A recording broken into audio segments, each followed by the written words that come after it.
Bueno, Cristina, muchísimas gracias por colaborar con nosotros desde ya hace un tiempo. A vosotras por confiar en mí e invitarme. Es un lujo tenerte aquí colaborando en Acobasta. Así que para quien no conocen a Cristina Carmona es psicóloga, es licenciada en psicología, es psicóloga sanitaria, es neuropsicóloga y colabora también con la Asociación Tourette Cataluña y con la nuestra. Cristina Carmona tiene una larga trayectoria en su profesión y además vinculada también con el síndrome de Tourette. Es autora y coautora de varios libros, tales como El niño incomprendido, Trastornos del neurodesarrollo, la guía para padres con síndrome de Tourette de Editorial Viguera. Y ha venido bien trabajando desde hace muchos años en el Hospital Sant Joan de Déu de Barcelona, en la unidad de trastornos de aprendizaje escolar. Y también desde hace un año, ¿no? Hace muy poquito que te has ido a vivir a Granada. Un año, sí. Que Andalucía sepa, ¿no? Que tiene esta gran terapeuta en esta zona.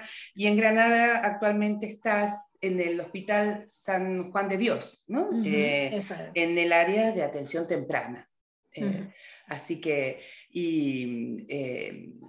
me ha gustado pensar que podíamos trabajar este tema tan importante, ¿no? Como la relación entre Tourette, trastornos del espectro autista y trastorno obsesivo compulsivo. ¿Por qué? Porque son temáticas que, digamos, son diagnósticos que muchas veces se solapan, confluyen, se confunden, digamos, hay de todo un poco cuando a veces llegan los niños a nuestras manos, ¿no? Entonces, qué mejor que poder, digamos, dejar un poquito ciertos conceptos claros, ¿no? Y bueno, así que cuando quieras te comparto, si te parece, pantalla, te doy el acceso para compartir. Y te escuchamos, Cristina. Vale, bueno, pues muchas gracias, Roxana, y bueno, y a los asistentes, ¿vale? Espero que os guste la charla. He intentado, bueno, con Roxana hablando, hemos intentado plantear un tema que es muy complicado.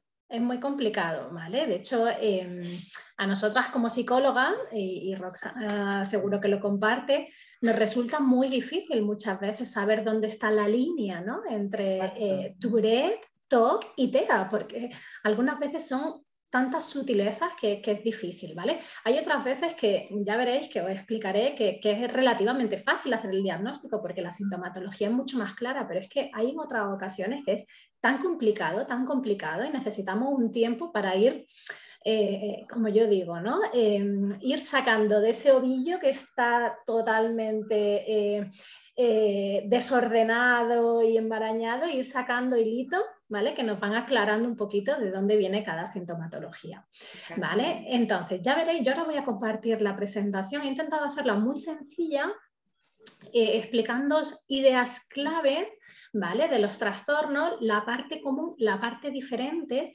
pero ya veréis que a mí me gusta mucho que participéis, ¿vale? Porque creo que se aprende mucho más. Yo puedo explicar muchas cosas, pero al final lo bueno de una charla es que vosotros también podáis darme información, ¿vale? De cositas de vuestro día a día, de hijos, de vosotros mismos si sufrís o si tenéis tics o sintomatología obsesiva o tenéis un diagnóstico de TEA. Entonces me gusta que sea bastante interactiva. Con total naturalidad podéis irme parando, interviniendo y haciendo comentarios. Y yo igualmente iré también haciendo preguntas, ¿vale?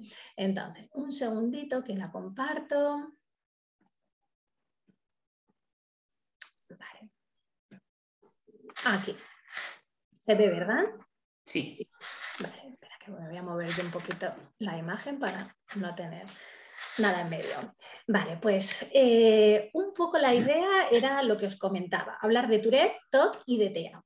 Pero antes de empezar a hablar de cuáles son las similitudes y cuáles son las diferencias, lo primero de todo es explicar un poco qué son, ¿vale? ¿Qué es el Tourette, qué es el TOC y qué es el TEA? El Tourette seguramente Es algo que ya tenemos muy claro, ¿no? Muy claro. Siempre hay alguna cosilla que nos despista, ¿no? Pero es un diagnóstico que todos vosotros, ¿vale? Seguramente, si yo os preguntara, hacerme una pequeña definición de qué es el síndrome de Tourette, seguramente todos vosotros me haríais una definición de 10, ¿vale? ¿Alguien se atreve a hacerme una pequeña definición de qué es el síndrome de Tourette? Yo aquí he puesto 2 palabrillas, ahora pongo más, pero alguien que se atreva a darme una definición de síndrome de Tourette o características, alguna cosita. Venga, va, Venga, ya Óscar. que nadie se atreve, bueno, pues Venga, va. es un trastorno del neurodesarrollo caracterizado por tics, ¿no? Fónicos, motores, etc. Muy bien. Una definición simple, ¿no? Diríamos. Perfecto, perfecto. Un 10, Óscar, un 10, ¿vale? Esta es la definición que tenemos de síndrome de Tourette, que si os fijáis es una definición relativamente sencilla, ¿vale? Es un trastorno del neurodesarrollo, ¿por qué? Pues porque es un trastorno que empieza toda la sintomatología antes de los 18 años, ¿vale? En la infancia, ¿vale? Hay niños que empiezan a los 5, a los 6, a los 7, ¿vale? Empieza durante la infancia y es un cerebro que está en desarrollo, por eso es una época de la vida que estamos con ese cerebro en desarrollo, por lo cual se llama trastorno del neurodesarrollo. Está incluido dentro de los trastornos del neurodesarrollo, que empiezan antes de los 18. ¿Vale? Se caracteriza. ¿Por qué? Pues porque aparecen tics motores y fónicos, ¿vale? Durante mínimo un año tiene que haber alternancia de esos tics motores y fónicos, ¿vale? Esto sería el Tourette a grandes rasgos, ¿vale? Características, ¿vale? O si nos centramos un poquito más en analizar qué es el síndrome de Tourette, ¿vale? Por definición, un tic, que esto también seguro que es una definición que me hacéis de 10, ¿vale? Un tic sería un movimiento o una vocalización, un sonido que emitimos, ¿vale? Que aparece de manera súbita, ¿vale? ¿Esto qué quiere decir? Quiere decir que aparece de manera abrupta, ¿vale? De repente, aparece de repente. Es rápido, normalmente los tics son rápidos, duran algunos milésimas de segundo y otros un par de segundos. No suelen durar minuto y medio los tics. Puede ser que parezca que dura minuto y medio, pero realmente yo hago un tic, paro y vuelvo a hacer otro tic seguido. Normalmente tienen un inicio y un final, ¿vale?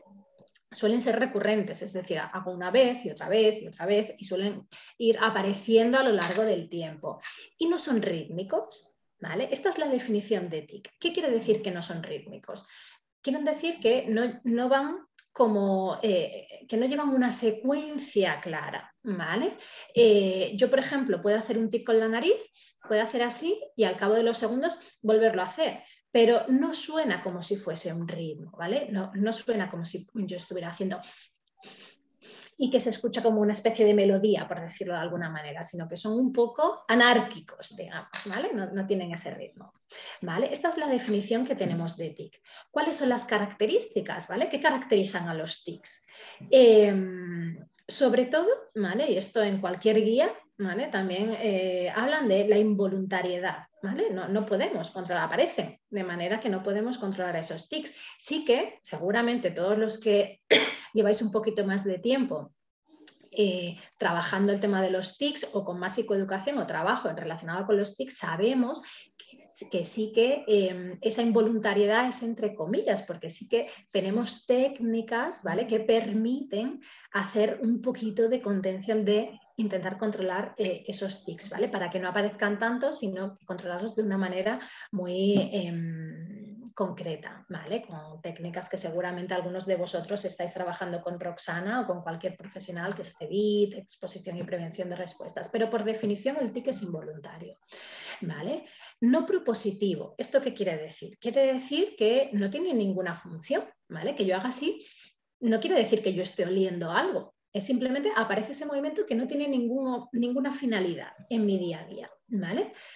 En la clasificación se clasifican por simples y complejos, ¿vale?, en función del grupo de movimientos, de músculos, ¿vale?, que se incluyan, o de los sonidos. Pues simples serían todos los que incluyen un grupo muscular, pues hacer a lo mejor el parpadeo, ¿no?, que es muy simple, el tema de mover un poco la boca, el cuello. Los más complejos, ¿vale?, pues serían los que incluyen varios movimientos, ¿vale?, o varios grupos musculares, pues una contorsión de espalda junto con un saltito, ¿vale? Bueno, de esto no entraré demasiado porque simples y complejos ya conocéis que tenéis experiencia experiencia amplia en el repertorio de tics que podemos observar o en nuestros hijos o en nosotros mismos. Mirad, una preguntilla antes de seguir. Sí que me gustaría que me dijerais, la mayoría sois papás, supongo que... ¿me podéis decir si sois papás o sois a lo mejor personas que tenéis síndrome de Tourette? Que así también voy enfocando. O soy a lo mejor profes, ¿vale? Papás. Papás. Mamá. Yo soy adulto. Mamá y Tourette. Vale. Yo tengo Tourette y creo que también soy mamá de Tourette. Vale, perfecto.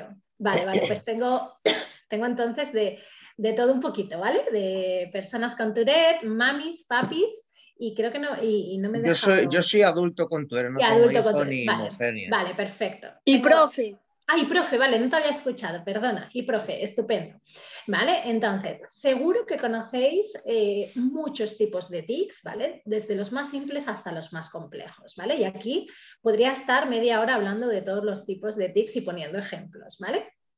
Pero esto no me entretendré porque conocéis muchos más que los que yo pueda explicar ahora mismo, ¿vale? Entonces, ¿qué más caracteriza a los tics?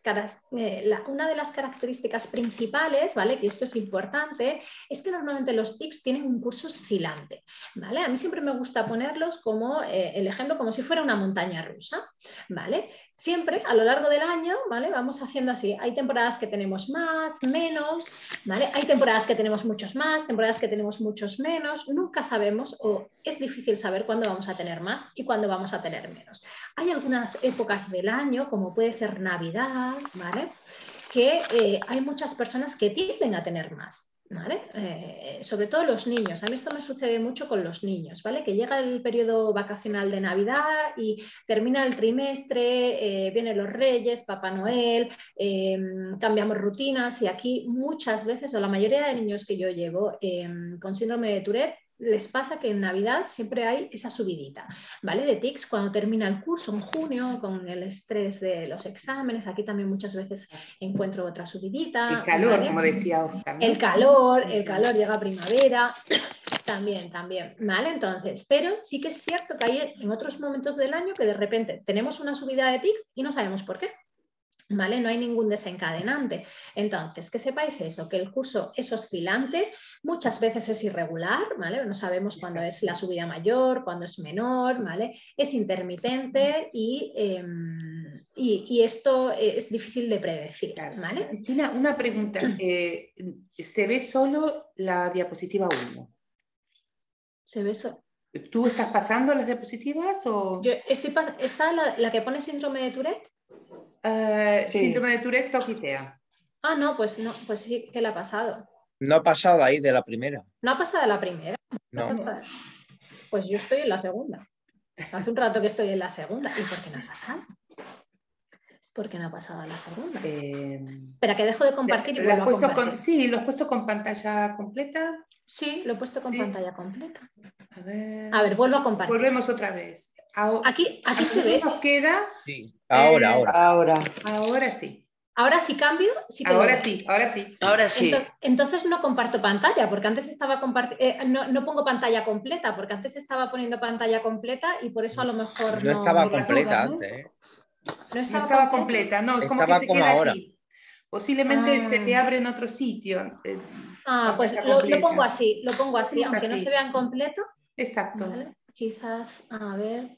Ahora sí que lo ve, se ve en la diapositiva entera, ¿verdad? No está en presentación completa de diapositiva. Vemos el esquema pero se ve bien. Pero se ve perfecto, exacto. Sí, espera, vamos a probar a ver si lo puedo cambiar. Reanudar presentación, dice por aquí. Reanudar, sí, pone aquí reanudar presentación. A ver ahí. Pero esto es lo anterior. ¿Esto lo veis? ¿Veis una que pone síndrome de Tourette, trastorno del neurodesarrollo, aparición de tics motores y fónicos? Sí. Ahora sí. Y si paso sí, pero de se sigue viendo la raíz en la izquierda y toda la pantalla del ordenador. Pero vamos, que yo lo estoy viendo con el móvil y se lee bien perfectamente. Pues qué raro, porque yo estoy compartiendo la pantalla entera y además estoy poniendo pantalla completa para que lo veáis bien. Claro.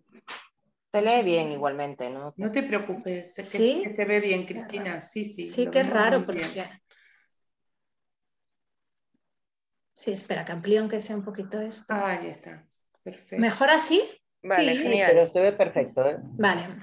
Vale, bueno, no irá saliendo poco a poco, ya no habrá sorpresas en las diapositivas, pero bueno, así por lo menos lo veis. Vale, si pasara otra vez me decís, ¿vale? Si no se ve qué paso, ¿vale? Ahora tenéis que tener en la pantalla el síndrome de Tourette y la 3 y las características, ¿vale? Del síndrome de Tourette. Entonces, un poco estábamos hablando de eso, que el curso es oscilante, que varían en tipo y en intensidad, ¿vale? Hay temporadas pues que a lo mejor podemos hacer X peaks, ¿vale? Y al cabo de un tiempo pues cambiamos y hacemos otros totalmente diferentes, ¿vale? La persona que los experimenta como un sinsentido, realmente era lo que comentábamos, no son funcionales, ¿vale? Y normalmente van sucedidos de una sensación premonitoria, ¿vale? Es decir, cuando son pequeñitos a lo mejor no son capaces de describir bien esta sensación, pero conforme se van haciendo grandes los chavales, describen como justo antes de hacer el tic notan una sensación, que luego hablaremos de ella, ¿vale? Que es el tic alerta o la sensación premonitoria, es un malestar, ¿vale? Que experimentan que anticipa ese tic. ¿Vale? Esto sería la definición de síndrome de Tourette, ¿vale? A grandes rasgos, que me diréis, bueno, es relativamente sencilla, aunque luego es complicada en el día a día, que ahora entraremos en eso, ¿vale? Esto sería el síndrome de Tourette. El TOC. ¿Alguien sabe explicarme, que aunque ya está la chuletilla aquí, qué es el TOC? Alguien que se atreva. Puede mirar un poquillo la chuleta, ¿vale? Pero así a grandes rasgos, una definición así general de qué es un trastorno obsesivo. Bueno, pues yo, por mi hijo que lo padece, ¿me escucháis? Sí. Bueno, pues es algo que tiene que hacer, bueno, lo padecen tanto mi hijo como mi hija, aunque mi hijo es el que tiene Tourette. Algo que tiene que hacer sí o sí, porque si no va la vida en ellos.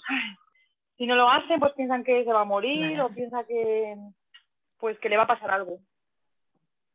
Y tienen que hacer repetidamente ciertas cosas o ciertos rituales, o contar, o lavarse las manos, más o menos.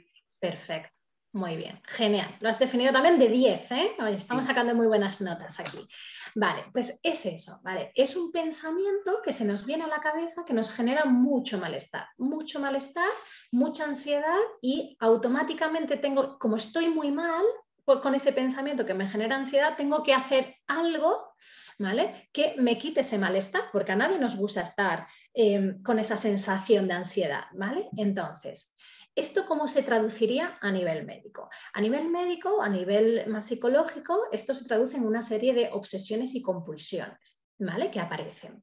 Por definición, ¿qué serían esas obsesiones? Si os fijáis, ¿vale? Que aquí más o menos he intentado identificar como de manera muy visual qué son las obsesiones. Las obsesiones son o pensamientos o impulsos o imágenes, ¿vale? También que aparecen creencias, ideas, ¿vale? Que son recurrentes y persistentes, es decir, que aparecen una y otra vez, que yo no quiero que aparezcan, ¿vale? Pero que aparecen de repente en mi cabeza, ¿no? Que se experimentan un poquito como intrusas, ¿vale? Que es que yo no quiero, pero es que de repente, ¡pum!, aparecen ahí, ¿no? Y que me generan mucho malestar y mucha ansiedad, como explicaba esta mami, ¿no? De sus hijos que realmente lo pasan bastante mal. Y que la persona que lo sufre, la persona que lo padece, intenta ignorarlo o suprimirlo de alguna manera, pero es muy difícil. Es muy difícil porque ese pensamiento, esa obsesión tiene mucho peso en nuestra cabeza, ¿vale? Entonces, ¿qué acompaña la obsesión? Claro, pues acompaña una compulsión. La compulsión sería todo comportamiento, toda acción, los rituales que llamamos, actos mentales algunas veces, todo aquello que hacemos para aliviarnos. Es decir, para aliviar ese pensamiento. Suelen ser esos comportamientos que hacemos de manera repetitiva, que son en respuesta a ese pensamiento que nos genera esa ansiedad, que tenemos que hacer de determinada manera, ¿vale? Porque si no ese pensamiento no se va, ¿vale? Y que el objetivo que tiene hacer esa conducta, ese ritual, es reducir ese malestar. Yo lo hago y normalmente me quedo bien. ¿Vale? Ahí viene una primera similitud que a lo mejor a los ojos del que lo ve parece lo mismo, pero no lo es, ¿no? Parece un tic, pero no lo es, ¿no? Después vamos a ver seguramente las diferencias, que son muy interesantes, que están un poquito en la definición que dio Verónica también. Sí, están aquí, ¿vale? Entonces, si os fijáis, el TOC es esto, también es un trastorno del neurodesarrollo, como decíamos del Tourette, ¿vale? Que aquí tenemos una de las primeras similitudes, ¿vale? Que aparece en la infancia, normalmente no aparece con 30 años, ¿vale? Sino que empieza a ser un poquito más evidente en los primeros años de vida, suele ser a partir de los 5, 6, 7 añitos, el inicio del trastorno obsesivo-compulsivo suele ser más tardío que a lo mejor un TEA o con Tourette, ¿vale? Pero aquí hay más variedad de inicio, ¿vale? De edad de inicio. Entonces, tenemos que es un trastorno del neurodesarrollo y se caracteriza por la aparición de obsesiones y compulsiones que generan ¿Te referís al Tourette, al TOC asociado al Tourette, no como trastorno del neurodesarrollo? Al TOC asociado al Tourette, ¿no? Porque hay otras clases de TOCs que a lo mejor pueden aparecer en la adultez. Eso es, sí, al que se asocia al un trauma al que se asocia al Tourette. Está bien esta matización. Es que me ha quedado. Sí, hay otros que aparecen en la edad adulta, pero sobre todo el que se considera trastorno del neurodesarrollo, que va más asociado a trastornos comórbidos, ¿vale? Como puede ser un Tourette. ¿Vale? Entonces, sobre todo es eso, se caracteriza por la aparición de obsesiones y compulsiones y esto nos genera mucho tiempo en el día a día y malestar. ¿Qué pasa? Similitudes con el Tourette es que son comportamientos que se repiten. Esta sería un poquito el kit de por qué algunas veces, ¿vale? Estas dos, a grandes rasgos, estos dos trastornos, ¿vale? Pueden parecer que son similares, porque repiten determinados comportamientos, ¿vale? Ahora explicaré más a fondo, pero quiero hacer una definición general primero de los trastornos, ¿vale? Entonces, el TEA, ¿vale? El trastorno del espectro del autismo, ¿vale? ¿Alguien que se atreva a definirme un poquito qué es el TEA? Este quizás es un poquito más complejo, pero seguro que me lo vais a hacer genial. Alguien que me lo defina. O alguien que no me lo quiera definir, pero que me diga mi hija, mi hijo, o tengo un conocido que tiene un trastorno del espectro del autismo. No hace falta que me lo defina. ¿No? Venga, me voy a ganar yo el 10, ¿vale? Me lo gano yo. Mirad, el TEA es un poquito más difícil quizás de definir porque hace unos años que cambió digamos, los criterios diagnósticos, ¿vale? Para hacer una definición o para hacer un diagnóstico de TEA. Entonces, antiguamente, hace unos años, había muchos diagnósticos, ¿vale? Que era pues, el trastorno de Asperger, autista, ¿vale? El de Rett. Bueno, había muchos que hacíamos, pero se pensó que realmente no tenía mucho sentido tener tantos diagnósticos porque compartían en común, ¿vale? 3 dificultades en 3 áreas importantes, ¿vale? Que son las que pongo aquí, ¿vale? Digamos que es como una triada, ¿no? Sobre todo estas 3 áreas son la parte de comunicación social, la interacción social y comportamientos, intereses o repetitivos. ¿Esto qué quiere decir? Os doy como pequeñas pinceladas, ¿vale? Del TEA. Cuando yo tengo un niño con TEA, tiene dificultades. La primera área es la parte de comunicación social. Nosotros siempre,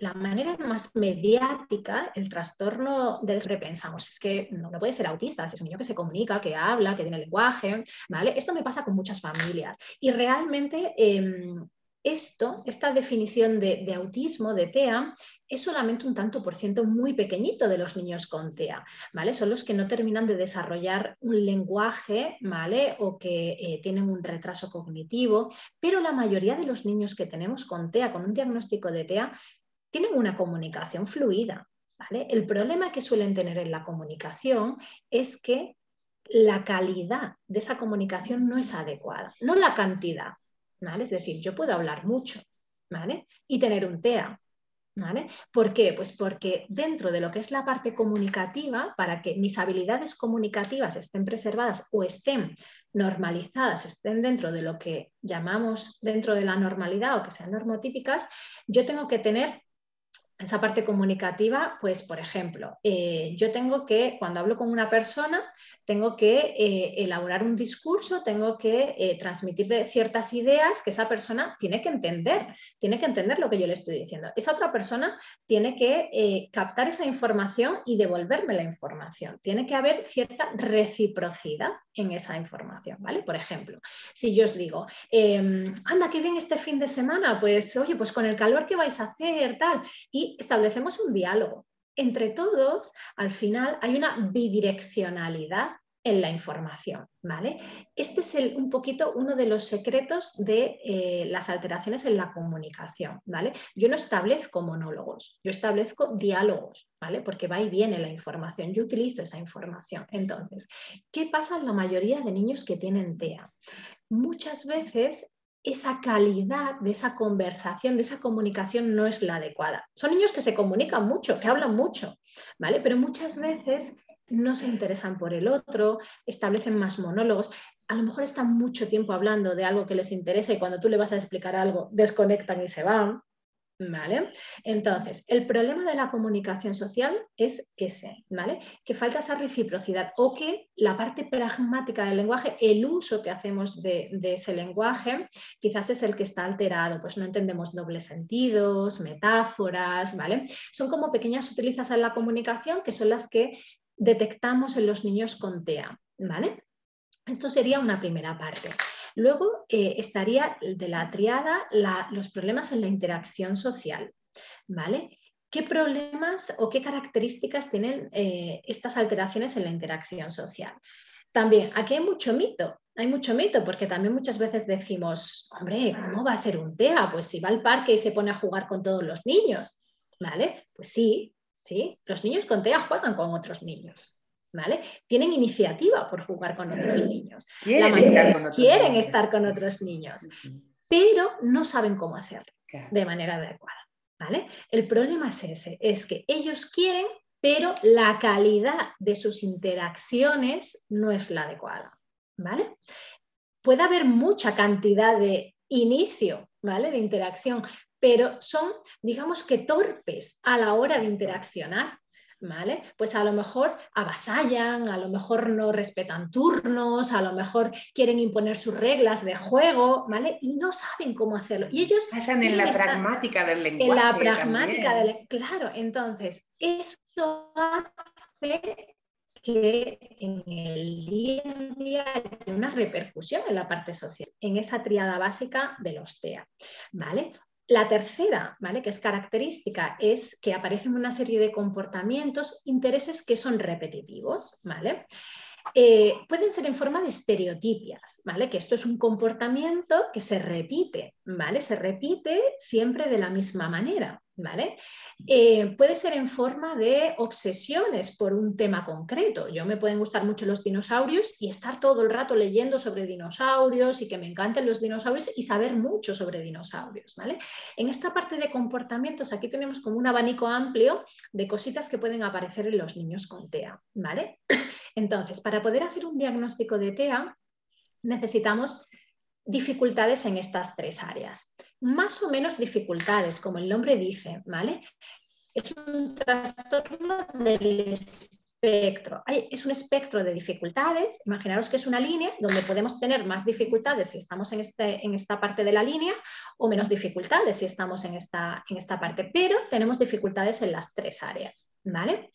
Entonces, ¿qué pasa? Que sobre todo hay muchas veces que con el Tourette, ¿vale? Claro, esta parte se confunde muchísimas veces, ¿vale? Los movimientos que se repiten, ¿vale? ¿Cuándo es un tic? ¿Cuándo es una estereotipia? Porque en la infancia también son frecuentes las estereotipias, ¿vale? De manera aislada y de manera asociada a un trastorno del espectro del autismo. Vale, pero es que los tics también. Los tics muchas veces aparecen en la infancia y luego desaparecen y no hay ningún diagnóstico de trastorno de Tourette ni de tics, ¿vale? Y simplemente desaparecen. Entonces aquí es una de las grandes confusiones o de los grandes, digamos, problemas que nos encontramos, ¿vale? Para intentar diferenciar, ¿no? Por dónde nos movemos. Pues una estereotipia. Exacto.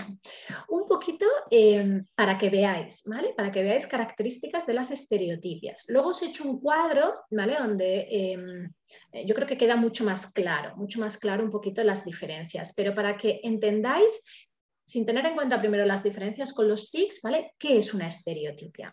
¿Vale? Una estereotipia es un movimiento rítmico. Si recordáis, ¿vale?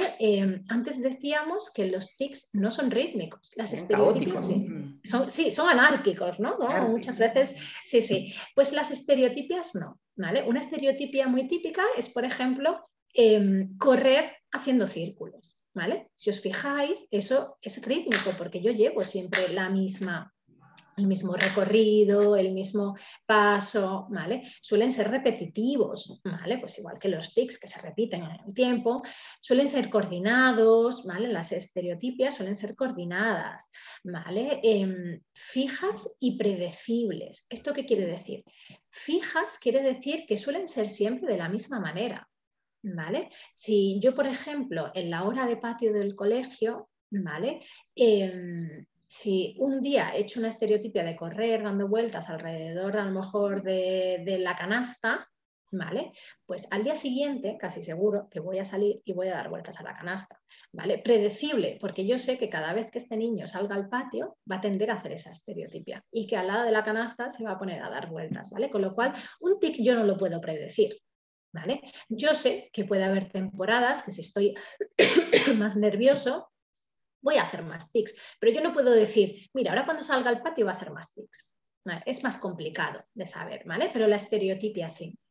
Y que se repiten de forma idéntica, es decir, las estereotipias tienden a ser iguales siempre. El niño que tiene la estereotipia de correr alrededor del árbol, cuando se va a un parque y vuelve a hacer la estereotipia, casi seguro que la manera de correr es igual alrededor de ese árbol. ¿Vale? Una estereotipia muy frecuente es correr moviendo así los brazos, ¿vale? También, entonces, siempre que corren, pues a lo mejor, o siempre que hacen, perdón, la estereotipia, siempre lo van a hacer de la misma manera, ¿vale?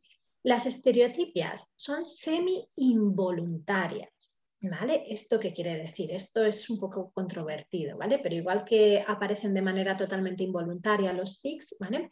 Las estereotipias, bueno, el niño puede muchas veces frenar o puedes hacer que fácilmente frene esa estereotipia. Yo, por ejemplo, tengo un niño ahora en consulta que tiene la estereotipia de correr alrededor de una mesa pequeñita que tengo, ¿vale? Y tú ves como el niño, antes de empezar con la estereotipia, prepara su campo. Mete las sillas bien en la mesita para ponerse el espacio adecuado para poder pasar y dar vueltas alrededor de la mesa, ¿vale? Pero si yo le digo, vale, que vamos a hacer este juego, él para, ¿vale? Y es capaz de no hacerlo, ¿vale?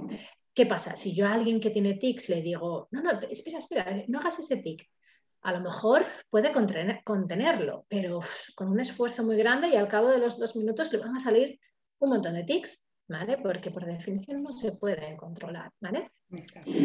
La estereotipia, lo que os decía, suprimibles con la distracción o con la iniciación de otra actividad. No propositivo, no tienen finalidad, igual que los tics, ¿vale? También hay simples y complejas, ¿vale? Motoras y fónicas, igual que los tics, ¿vale? Tenemos de los dos tipos.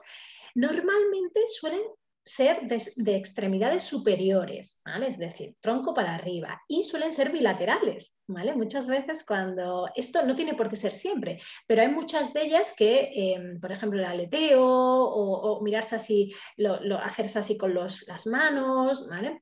Este tipo de estereotipias suele ser tanto con la parte derecha como con la izquierda. Yo os digo, hay algunas estereotipias que no son bilaterales, pero muchas de ellas son, ¿vale? Lo digo porque normalmente los tics no suelen ser, lo que decíamos con Roxana antes, son más anárquicos, son más, puede hacerlo con una mano, no hace falta que lo haga con las dos. Hay niños que a lo mejor hacen con las dos, pero no tanto, no tan a menudo, ¿vale? Normalmente se producen las estereotipias en una situación de una emoción, de una excitación. Son chavales que cuando están muy excitados, ¿vale? Pues aparecen, ¿no? Cuando claro, como un intento de regulación, ¿no? Un intento de eso es, perdonad. Las personas de pronto cuando vamos, no sé, entramos o salimos de la ducha, ¿no? Que nuestro cuerpo de pronto pasa el frío, ¿no? Hacemos, ¿no? Y hacemos esto, a lo mejor hacemos son exacto. estereotipas normales, como intento de regulación, ¿no? Exacto. Mirad, un ejemplo muy claro de una estereotipia que aparece en niños, ¿vale? Cuando intentan regularse, perdonad que estoy con alergia, es si tú les enseñas un juego que les gusta, ¿vale? En el momento en el que tú le enseñas ese juego, hay muchos niños que empiezan a hacer así. Exacto. Porque regulan esa emoción así. Perdonad. Tranquila. Claro, se regula. Esa ansiedad nos pasa también a nosotros, ¿no? Nosotros también podemos tener estereotipias, aunque no seamos autistas, ¿no? Se observan. ¿El balanceo que tienen algunos autistas también es estereotipia o no? Es también. Sí, exacto, esto así, ¿no? Eso es bastante típico, ¿no? Verlo en muchos chicos, por lo menos la parte más... Sí, eso exacto. es. Vale, entonces... calma, ¿no? El balanceo que hace la mamá con el bebé, ¿no? También, claro, de alguna manera el balanceo calma, ¿no? Entonces, claro. Eso regula de alguna manera. Claro, entonces es eso, ¿no? Es realmente te regula a nivel emocional, es una manera de regularte un poquito. Un tic, por ejemplo, no te regula a nivel emocional. ¿Vale? Yo hago así con los ojos y eso no me está regulando a nivel emocional, está apareciendo de manera rápida y casi imperceptible, casi, ¿vale? Con lo cual es otra de las diferencias que tenemos, ¿vale? Normalmente las estereotipias aparecen antes de los 3 años. ¿Vale? El niño que tiene estereotipias, ¿vale? Sobre todo cuando hay un diagnóstico de TEA, seguro que la estereotipia ha aparecido antes de los 3 años, ¿vale? Y si no hay un diagnóstico de TEA y son estereotipias que son de las que evolutivas, ¿no? Que son, como decía Roxana, ¿no? Pues que es una regulación de la emoción. Muchos niños que no tienen ninguna dificultad hacen estereotipias antes de los 3 años como una manera de autorregularse y van desapareciendo de manera progresiva a lo largo de su infancia. Suelen aparecer también antes de los 3 años, ¿vale? Tienen una duración variable. ¿Os acordáis que de los tics decíamos que son rápidos, ¿no? Aparecen de manera abrupta? Las estereotipas se suelen alargar un poquito más en tiempo. Puedes ver a un niño haciendo así durante 1 minuto a lo mejor, o 40 segundos, ¿vale? Correr, ¿vale? Pues esto lo puedes ver varios minutos. Normalmente las estereotipias no aparecen en el sueño, ¿vale? Los tics, aunque se reducen durante el sueño, pero hay muchas personas que pueden tener tics durante el sueño, ¿vale? Que no sean conscientes, pero el tic puede aparecer en el sueño, las estereotipias no, ¿vale? Y no van acompañadas por una sensación premonitoria, ¿vale? La estereotipia aparece, pero no tiene una sensación que te alerta de que va a aparecer la estereotipia. ¿Vale? Un poquito sería la definición de estereotipia. ¿Vale? ¿Hasta aquí más o menos? ¿Seguís? Sí. Vale. Entonces, vosotros ya hemos ido comentando similitudes, ¿vale? Vamos a recogerlas un poco por escrito, ¿vale? Similitudes que tienen los 3 diagnósticos, porque, hombre, explicados así, tienen algunas, pero son muy diferentes. No es lo mismo tener un diagnóstico de Tourette, un diagnóstico de trastorno obsesivo compulsivo, que un diagnóstico de TEA, ¿vale? El trastorno del espectro del autismo. ¿Qué similitudes tienen las 3? Pues las 3 son trastornos del neurodesarrollo, ¿vale? O pueden formar parte de un trastorno del neurodesarrollo, ¿vale? Con inicio en la infancia. Las 3, ¿vale? Están determinadas por factores biológicos, es decir, tienen un componente genético importante, hay una alteración bioquímica, ¿vale? Y en pruebas de neuroimagen, esto sobre todo para tema de investigación, se ha demostrado que hay ciertas alteraciones biológicas, ¿vale? Que a nivel de pruebas hay, tanto en un trastorno como en otro, en el Tourette, en el TEA y en el síndrome, en el TOC, ¿vale? Que el diagnóstico que se hace, ¿vale? Para poder diagnosticar las 3 es un diagnóstico clínico. No se necesita ninguna prueba concreta para hacer el diagnóstico, ¿vale? Es el juicio clínico, es decir, son una serie de criterios, ¿vale? Que si se cumplen durante un tiempo determinado y de una manera determinada, con unas características determinadas, yo puedo establecer un diagnóstico.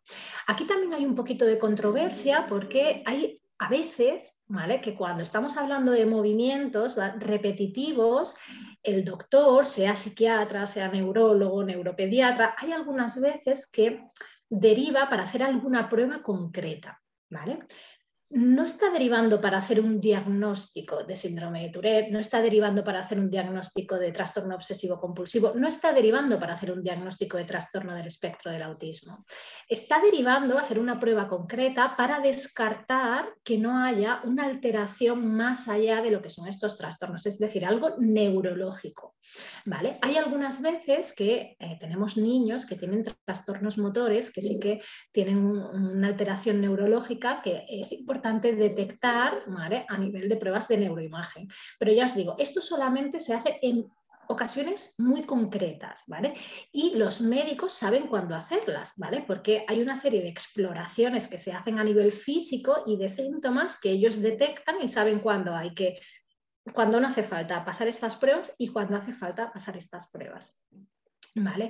Que aquí muchas veces hay confusiones, que no sé quién le han dicho que tiene que hacer un TAC, ¿no? O un electro. A mi niño no. Sí. Y a mi niño no. ¿Por qué? ¿No? Esto es así, ¿vale? Hay muchas veces que si los médicos hacen como un screening, ¿vale?, en las visitas y valoran muchos aspectos que nosotros no sabemos, ¿vale? Pero ellos detectan cositas. Entonces, cuando esas cosas las han detectado, pues entonces hacen este tipo de valoraciones. Si no, es un diagnóstico que se puede hacer directamente sin hacer ningún tipo de prueba más allá de observar al niño y la información que nos dan los papás, ¿vale? Más en común, pues que todas las tres hacen movimientos o sonidos o comportamientos que se repiten, ¿vale? Las tres. Yo repito tics, yo hago tics de manera repetitiva, yo hago rituales de manera repetitiva y en el Tourette, en el TEA, yo hago comportamientos repetitivos que pueden ser estereotipias o obsesiones, ¿vale? Influenciado por el entorno. ¿Vale? El entorno me influencia las tres, la sintomatología de las tres. Tener un entorno adecuado me garantiza que, oye, que el niño, tanto si tiene una como otra, vaya mejor. Si su entorno es muy desestructurado, hay mucha alteración, pocas rutinas, ¿vale? Ahí, bueno, el entorno ayuda a modular, ¿no? A modular un poquito. Por eso siempre hacemos tanto énfasis en trabajar con los niños y con las familias para ayudar a regular un poquito ese entorno, ¿no?, que muchas veces nos facilita. En los tres hay una elevada comorbilidad. De hecho, cada vez se está viendo más, ¿vale?, la confluencia que tiene el TEA y el síndrome de Tourette. ¿Vale? Hasta ahora se sabía mucho que una comorbilidad está muy asociado el Tourette y el TOC. Pero ahora se está estudiando que realmente hay muchos niños que tienen síndrome de Tourette que también tienen un TEA asociado, ¿vale? Son niños que no tienen características físicas destacables, ¿vale? Que esto también es otro de los mitos que muchas veces con el TEA, ¿no?, me dicen, ay, pues si no parece.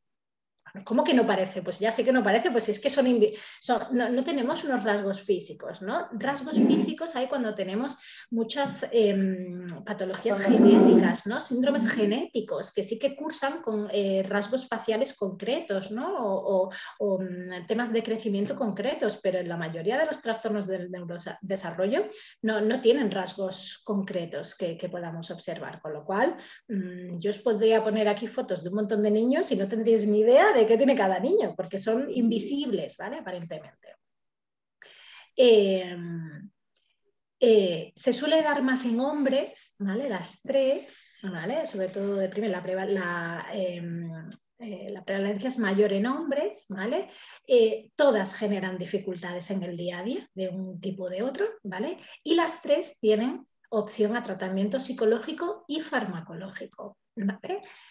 Psicológico, cada una con sus terapias específicas. Farmacológico, ¿vale? Dependiendo de, esto lo pongo entre comillas, dependiendo de la sintomatología predominante. Hay veces que no se necesita tratamiento farmacológico, ¿vale? Pero hay veces que tanto para el TOC como para el TEA como para el síndrome de Tourette tenemos que recurrir a fármacos. Entonces, no hay nada específico para un TEA, pero sí que para sintomatología que pueda aparecer, ¿vale? O en el TEA o en el síndrome de Tourette o en el TOC, sí que tenemos fármacos que en algunos casos nos ayudan, ¿vale? Como tratamiento combinado, nunca dejando de lado la terapia psicológica, ¿vale?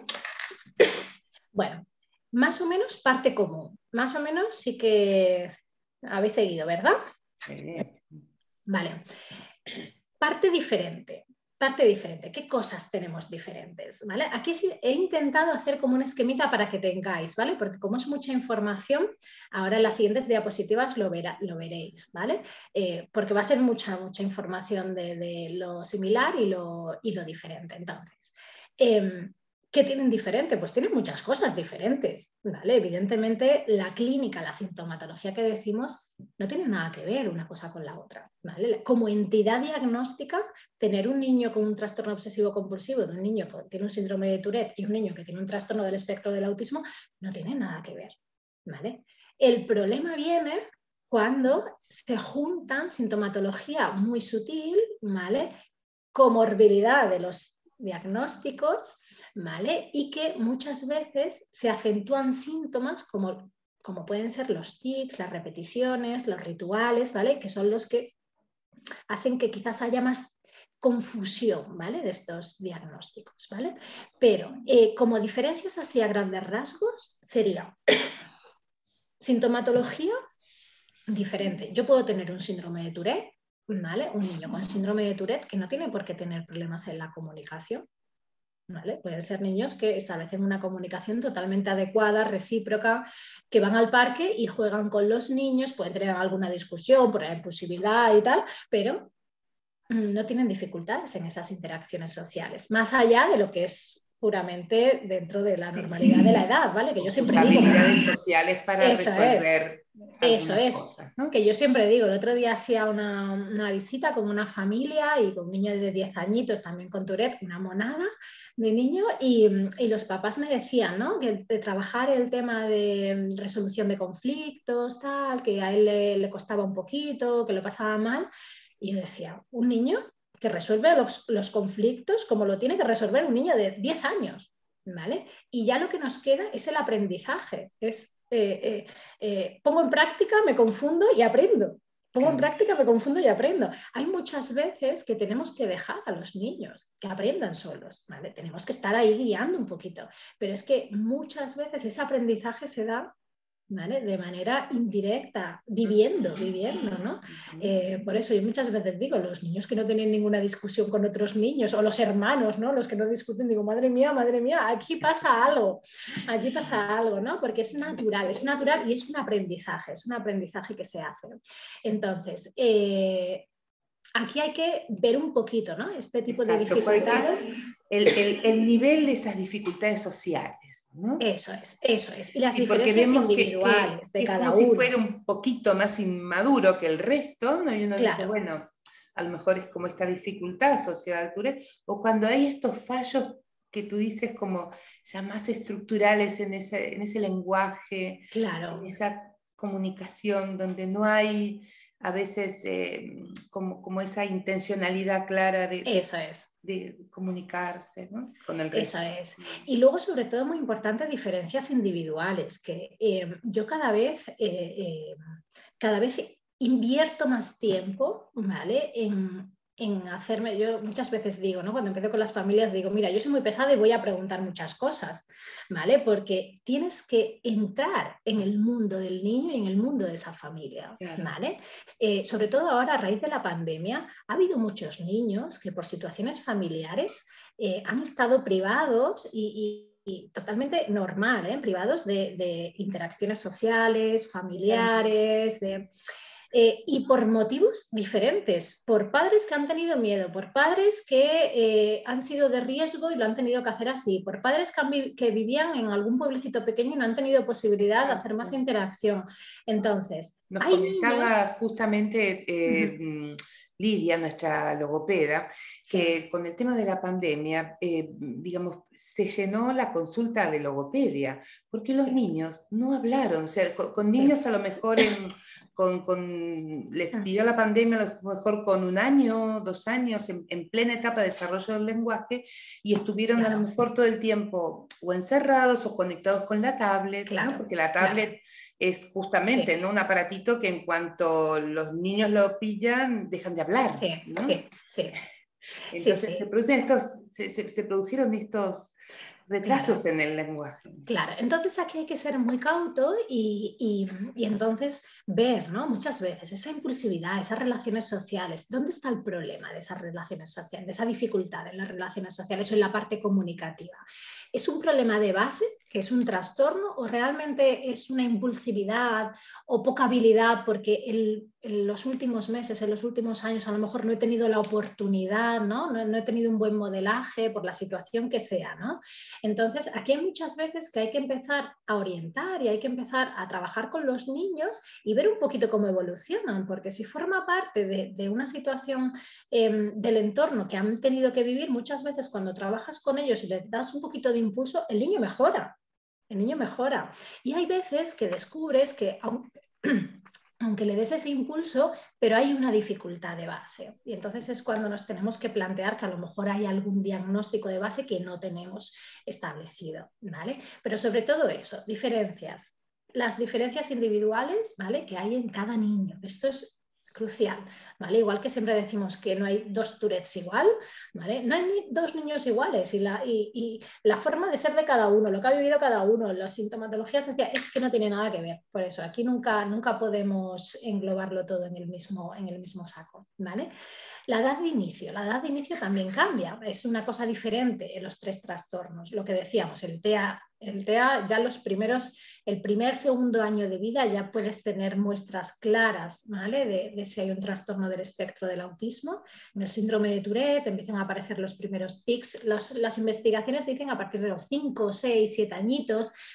Esto es la mayoría. Hay muchos niños que empiezan con 3, 4 añitos también a hacer tics, ¿vale? O incluso algunos que empiezan un poquito más tarde, pero más o menos la media es esa. Y el TOC en edad pediátrica suele aparecer eso, entre los 7, 9 años, empieza a aparecer como las primeras pinceladas, ¿no? de esa sintomatología más obsesiva.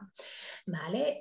La evolución. Mientras que la estereotipia a lo mejor también puede estar desde el inicio, como decías, claro, ¿no? Como diferenciando TOC, estereotipia, ¿no?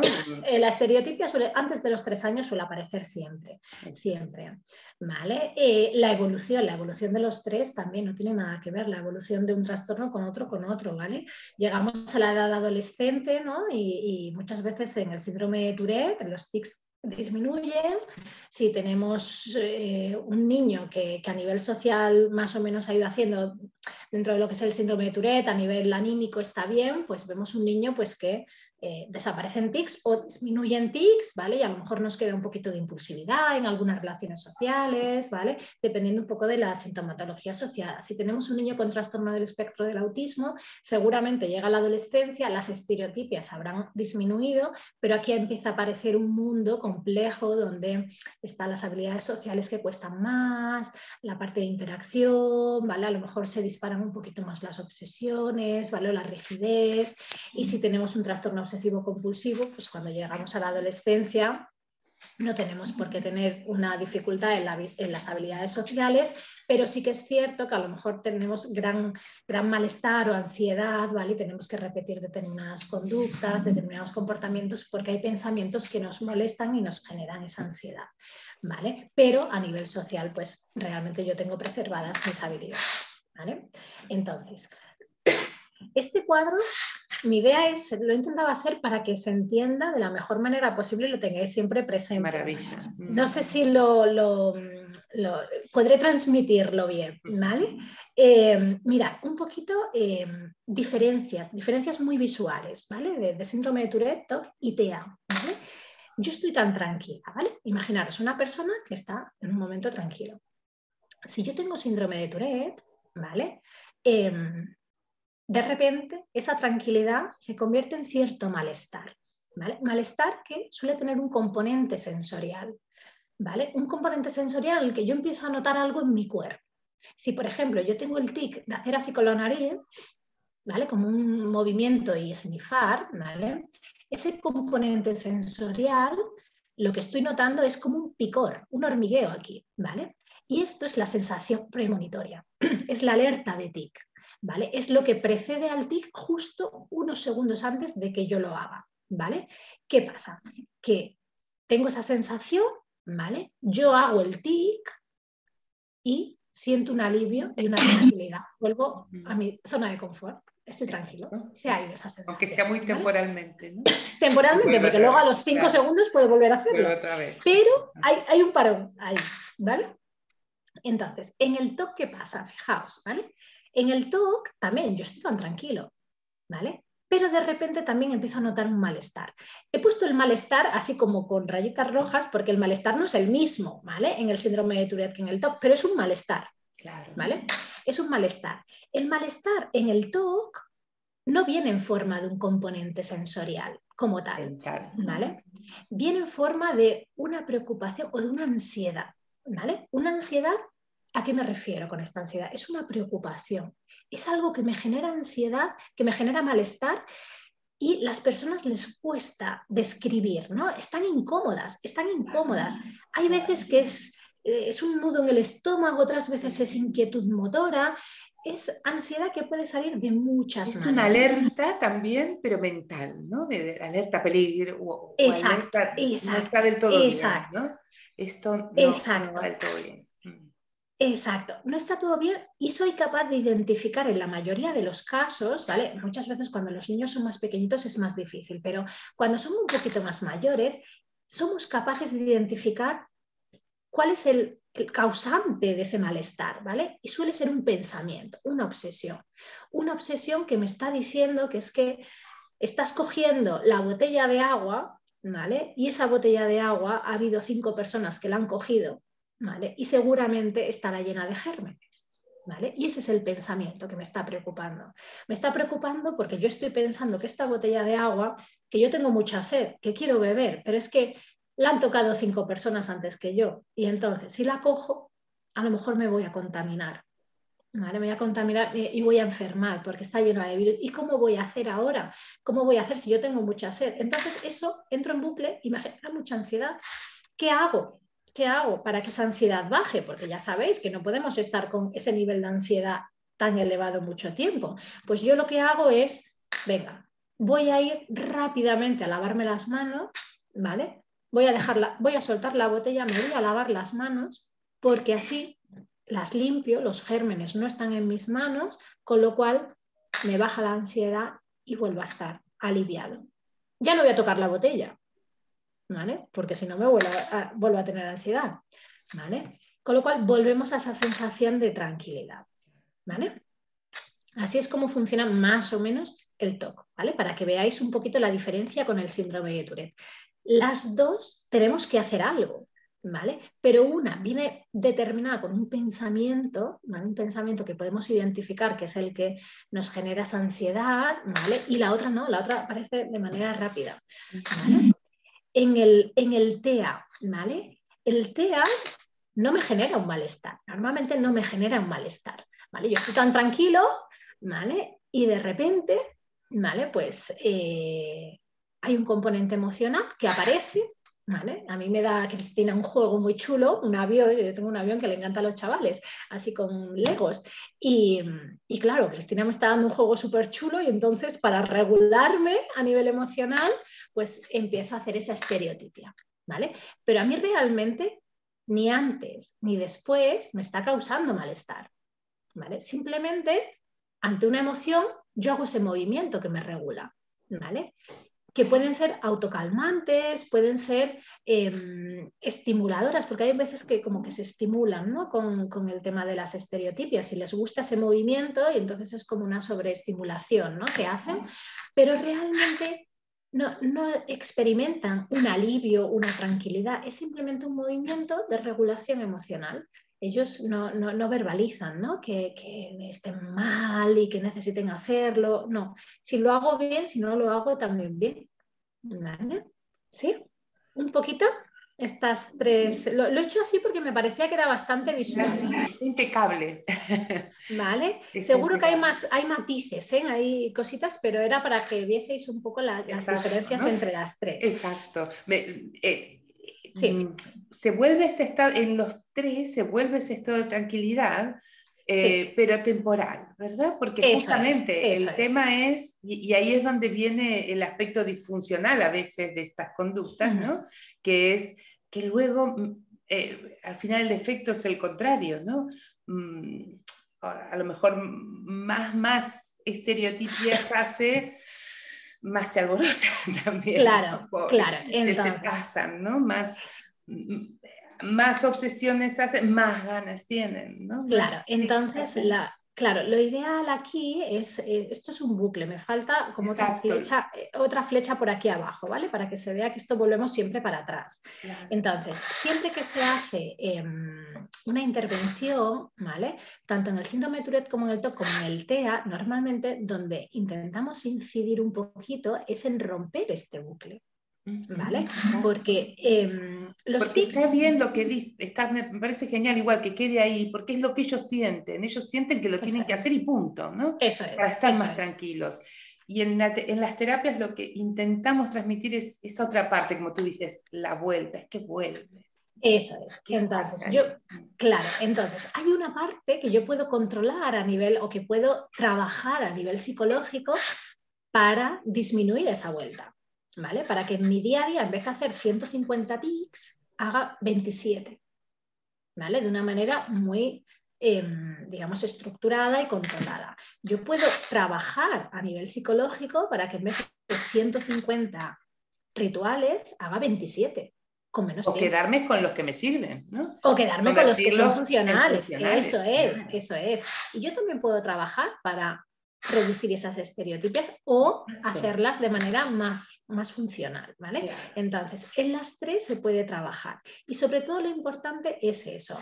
Es importante saber que si yo tengo cualquiera de estos tres trastornos, se mantienen a lo largo de muchos años, a lo largo de la vida, pero que la sintomatología puede fluctuar y podemos hacer que reduzca y que repercuta un poco en nuestro día a día, ¿vale? Más o menos, ¿vale? Que repercuta menos. Entonces, siempre es importante tener esta parte de tratamiento psicológico que nos ayude, ¿vale? Primero porque nos da información de qué nos está pasando y segundo porque nos da estrategias de cómo controlar determinadas situaciones, ¿vale?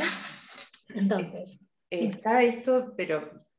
más que interesante, pero te aviso que quedan 5 minutos. Sí, voy, ya me queda poquito. Sobre todo por ti, ¿no? Nosotros podemos quedarnos, yo me puedo quedar por ti. Sí, te lo agradezco, sí, ahora ya estamos casi, ¿vale?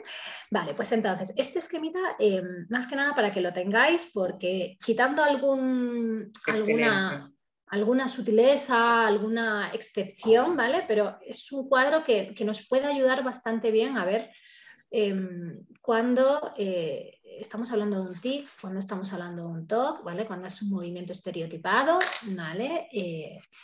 Y luego, el cuadro que os comentaba, ¿vale? Que también os puede ayudar para diferenciar un poquito entre el tema de tics, TOC y rituales y estereotipias, es este, ¿vale?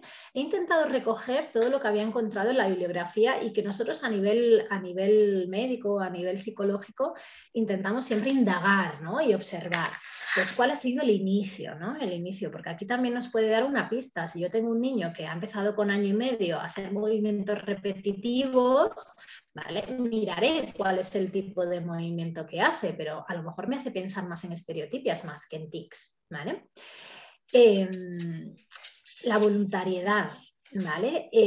Esto es importante, fijaos, en los tics son involuntarios, estereotipias hemos dicho semi-involuntarias, pero es que los TOCs, los rituales, son voluntarios, entre comillas. ¿Por qué son voluntarios? Pues porque no aparecen, mi cerebro no manda una orden automática para que yo lo haga. No, es un aprendizaje que hemos hecho a raíz de una ansiedad, de un estado de ansiedad que mi cuerpo ha necesitado buscar ese ritual para hacer, pero realmente no aparecen de manera involuntaria, son voluntarios, pero me cuesta mucho controlarlos. Claro, ¿vale? lo tengo que hacer. Lo tengo que hacer, sí, ¿vale? Pero son voluntarios. ¿Vale? Propositivos, ¿vale? Lo que decíamos de si son funcionales o no, si tienen un objetivo, una finalidad. Tics y estereotipias no. El ritual sí. ¿Vale? Tiene una finalidad. Yo tengo que lavarme las manos para que se me vayan los gérmenes. ¿Vale? Tiene una función muy concreta. Si no me las lavo, tengo los gérmenes aquí. ¿Y qué hago yo con mis gérmenes en la mano? No puedo hacer nada, me las tengo que lavar. Con lo cual sí que tienen una finalidad. ¿Vale? Ritmicidad. Los tics no son rítmicos, las estereotipias sí. Y he puesto aquí los rituales, ¿vale? Los rituales me ha resultado un poquito difícil meterlos en esta tabla. He puesto variables porque depende del tipo de ritual. Es que aquí tenemos un repertorio muy amplio porque podemos hacer algo más rítmico, pero a veces no, ¿vale? Entonces pongo variable cuando no sé cómo definirlo. Exacto. ¿Vale? La duración, tic es muy breve, ¿vale? Los rituales también variable, pueden ser rituales muy cortitos y muy funcionales o algunos que son muy disfuncionales, que son de muchos minutos o horas, ¿vale? Y las estereotipias suelen ser más prolongadas en el tiempo. Conciencia Pensaba del que a veces hay como cierta lógica en el Sí. TOC, además por toda la parte mental, ¿no? Exacto.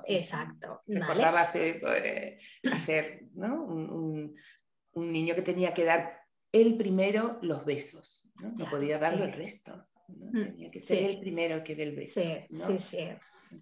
Claro, es que hay infinidad de rituales. Sí. Si hay muchos tics de rituales, hay más todavía. Exacto.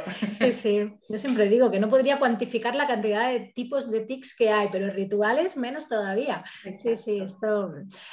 La conciencia del movimiento, ¿vale? En los tics normalmente tú eres consciente de que estás haciendo el tic, ¿vale? En el TOC también eres consciente de que estás haciendo el ritual. En la estereotipia hay muchas veces que los niños no son conscientes, ¿vale? Que están haciendo ese movimiento. El patrón es variable tanto en el tic como en el ritual, ¿vale? Y en la estereotipia es fijo, siempre es de la misma manera que lo decíamos. Si intentamos suprimir el movimiento repetitivo, si es un tic me va a generar ansiedad, ¿vale? Si es un ritual, intento no hacer el ritual, me va a provocar esa ansiedad, ese malestar. Pero si lo intento suprimir, si es una estereotipia, no me va a generar ansiedad, porque normalmente me distraigo con otra cosa. Es como tú dices, si lo distraes, si lo reconectas, lo refocalizas, no pasa nada. No me genera ansiedad. Si tú intentas distraer a una persona que está en ese momento álgido de ansiedad porque tiene que hacer un ritual, a mí, por ejemplo, ¿vale? Si a mí me distraes, ¿vale? Y no me dejas lavarme las manos, a esa ansiedad no se me va a ir, ¿vale? Inicialmente no se me va a ir, yo voy a estar haciendo otra cosa, pero yo el nivel de ansiedad voy a tener porque sigo teniendo los gérmenes en la mano. Exacto. ¿Vale? Suprimibles con la distracción. Normalmente los tics no se suprimen, como son algo tan rápido, es difícil suprimirlos con la distracción. Sí que es cierto que cuando pasamos temporadas que hay un brote de tics, ¿no? que hacemos mucho seguido, sí que algunas veces cuando le decimos a los niños, ¡ay, ven conmigo, qué tal! Ahí paran un poquito los tics, ¿vale? Cuando los distraes, pero normalmente si los distraes suelen disminuir un poco, pero no paran como tal. Exacto. ¿Vale? O con la hiperfocalización en algo. Eso, con la concentración también. Pero por definición no suelen con la distracción. No es tan evidente como la estereotipia. Es eso que cuando dice Juan y Juan deja, ¿no? Claro, eso es. No es un poquito así, ¿vale? Y el ritual es también variable. Sensación premonitoria, tic sí, rituales también, entre comillas, ¿vale? Porque yo tengo ese pensamiento, con lo cual yo tengo esas ganas y la identifico. La estereotipia no. Se experimentan como placenteros también, como reguladores de la emoción, ¿vale? Tics no, el TOC tampoco y la estereotipia sí, no me causa ese malestar que decíamos. En el sueño sí se dan, en el TOC no se dan y en la estereotipia tampoco.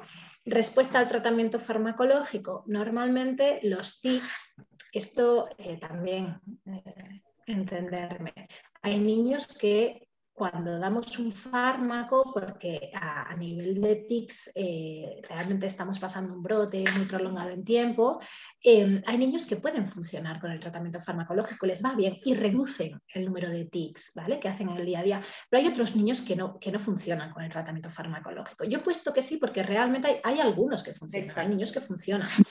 Pero como todo, pues a mí, por ejemplo, el dolor de cabeza no se me va con el paracetamol, me tengo que tomar un ibuprofeno y a mi marido siempre se le quita con el paracetamol, ¿no? Pues esto depende también un poquito de la persona. Hay fármacos que nos funcionan y fármacos que no, ¿vale? Igual que para los tics, pero que sepáis que hay fármacos que pueden hacer que bajen el número de tics. En el TOC también hay un tratamiento farmacológico que también ayuda para reducir la ansiedad y las estereotipias no suelen responder a ningún tratamiento farmacológico. ¿vale? Esto sí que no... sí que se ha visto que no hay ningún tratamiento farmacológico específico, por mucho que demos de una cosa de otra, no se reduce. Exacto. ¿Vale? Incluso puede llegar a ser como inclinar la balanza, ¿no? Y diferenciar. A veces cuando se está en la duda, pero es un tic, esta vocalización es un tic, será una estereotipia, ¿no? Y vemos que no reacciona, ¿no? Que no reacciona, eso es, ¿vale? Entonces, mirad, ya lo que me queda, ya hemos explicado muchas cosas. Esto era por hacer un poquito de hincapié, de importancia a lo que hemos estado comentando, ¿vale? Hemos estado comentando cosas comunes, cosas diferentes, pero ¿por qué se siguen confundiendo, ¿no? ¿Por qué se siguen confundiendo estos trastornos? Si al final vemos que hay patrones, ¿no? Estereotipias de tics y de tocs que si los valoramos, pues podemos diferenciarlos, ¿no? Pero es que hay veces que la comorbilidad tan alta, ¿vale? Nos hace tener en un mismo niño un diagnóstico de síndrome de Tourette y de TEA, ¿vale? Con lo cual intentamos buscar a ver si es Tourette o si es TEA y de repente nos damos cuenta a lo largo del tiempo que es que no lo podemos diferenciar porque tenemos esas dos entidades, ¿vale? Muchas veces también tenemos un diagnóstico de síndrome de Tourette y de TOC y al cabo de los 2 años, de los 3 años, intentamos, no, es que esto es un tic, esto es un tic, esto... Y conforme va pasando el tiempo vamos viendo...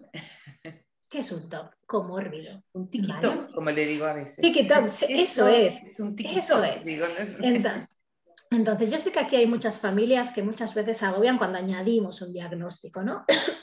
Porque hablamos siempre de síndrome de Tourette y conforme vamos pasando los años, hay algunas veces que tenemos que incluir un trastorno comórbido, ¿vale? Otras veces no, pero hay veces que sí. Entonces, no tengáis miedo porque esto simplemente es es poner nombre a algo que ya estaba de una manera explícita, pero no muy intensa, ¿no? Pero conforme van pasando los años, pues podemos diferenciar bien de lo que empieza a terminar el Tourette y empieza siendo otro trastorno, ¿vale?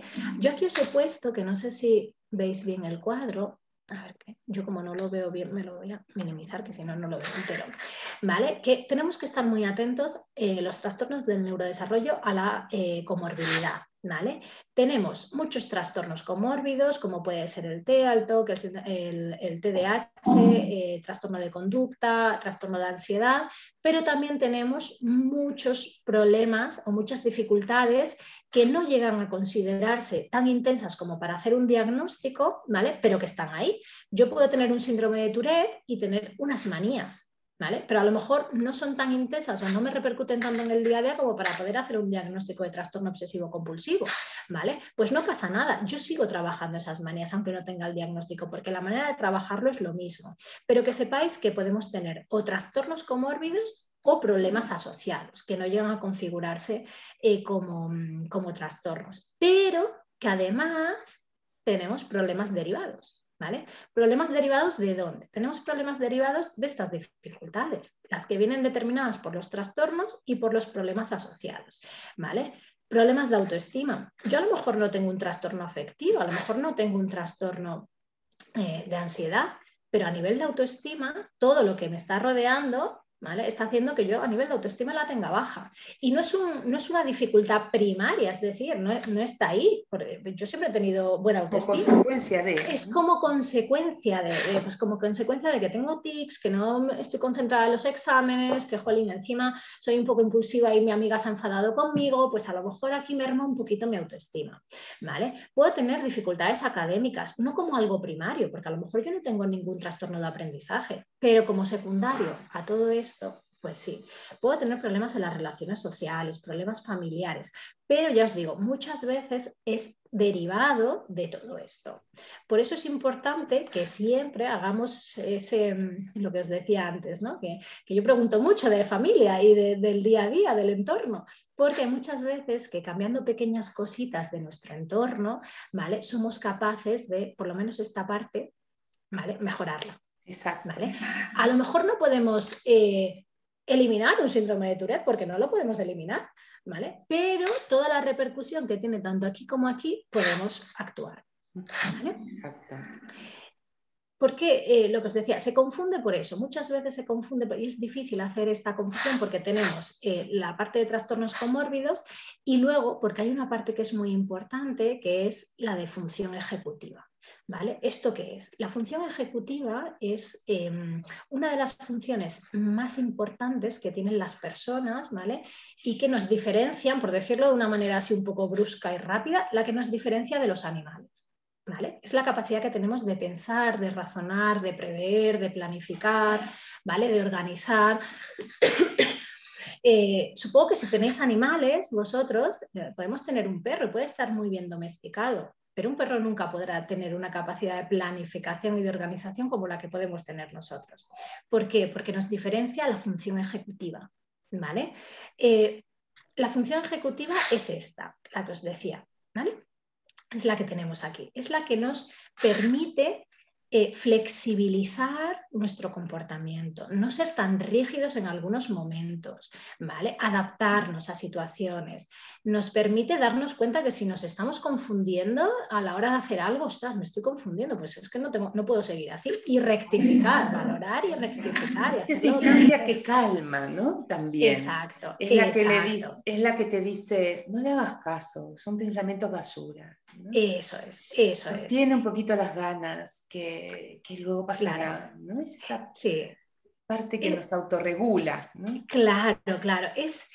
Nos autorregula, como dice Rosana, y está muy bien porque esta palabra, porque es como si fuera el director de orquesta, que siempre se explica así la función ejecutiva. Es el que regula la orquesta, es el que controla que todos los instrumentos salgan cuando tienen que salir, que se organicen como se tienen que organizar. Entonces, todos tenemos una función ejecutiva que se va desarrollando conforme van pasando los años, ¿vale? ¿Qué pasa? Que hay muchas veces que en los trastornos del neurodesarrollo, en la mayoría os diría, que esta función ejecutiva está alterada, ¿vale? Claro, me diréis, ¿alterada en casi todos los trastornos del neurodesarrollo? Pues prácticamente en todos. Prácticamente en todos, de una medida o de otra, porque puede ser que yo tenga alterada la capacidad atencional, pero a lo mejor que yo planifique más o menos bien. No tiene por qué estar alterado todas las funciones de la función ejecutiva. ¿Qué pasa? Que claro, muchas veces nosotros lo que vemos en el día a día son dificultades de función ejecutiva. Claro, si yo tengo un síndrome de Tourette, si tengo un TOC, si tengo un TEA que tiene dificultades en función ejecutiva, porque a veces es difícil hacer el diagnóstico, porque las dificultades aparentemente en función ejecutiva son muy parecidas, ¿vale? Entonces es otra dificultad que tenemos añadida a la hora muchas veces de diferenciar, si es una cosa, otra, porque esto es un punto común, ¿vale? Claro. Que tenemos. Por eso es tan importante que hagamos un diagnóstico diferencial. Hay muchas veces que nos miramos a los chavales con lupa, preguntamos muchas cosas a las familias, pero es que es muy importante hacer todo esto. Primero, para orientar el tratamiento. Yo no trabajo igual con un niño que tiene un síndrome de Tourette y ya está que con un niño que tiene un trastorno del espectro del autismo. El tratamiento no tiene nada que ver una cosa con la otra, ¿vale? No tiene nada que ver cuando yo tengo un niño con síndrome de Tourette y un TOC asociado. ¿Vale? Entonces, es muy importante que hagamos ese diagnóstico diferencial, ¿vale? Que nos fijemos en esas alteraciones que hay del día a día y que sobre todo podamos ir viendo un poquito qué forma parte de un trastorno de otro o simplemente de una sintomatología asociada, ¿vale? Bueno, nada, esto simplemente os ponía aquí que... es que no me quiero liar mucho más, que quiero ver si tienen preguntas. Que eso, del tratamiento, para todos los tratamientos esto es generalizado, que todo tratamiento es un entrenamiento, ¿vale? Y que se necesitan cosas muy básicas como constancia, esfuerzo, perseverancia, motivación y recompensas. Ahora, yo siempre soy mucho de recompensar a los chavales y a los papis, porque es que, jolín, hacen un gran esfuerzo. Entonces, que sepáis que todo tratamiento tiene que tener estos ítems, ¿vale? Que son claves para que funcione.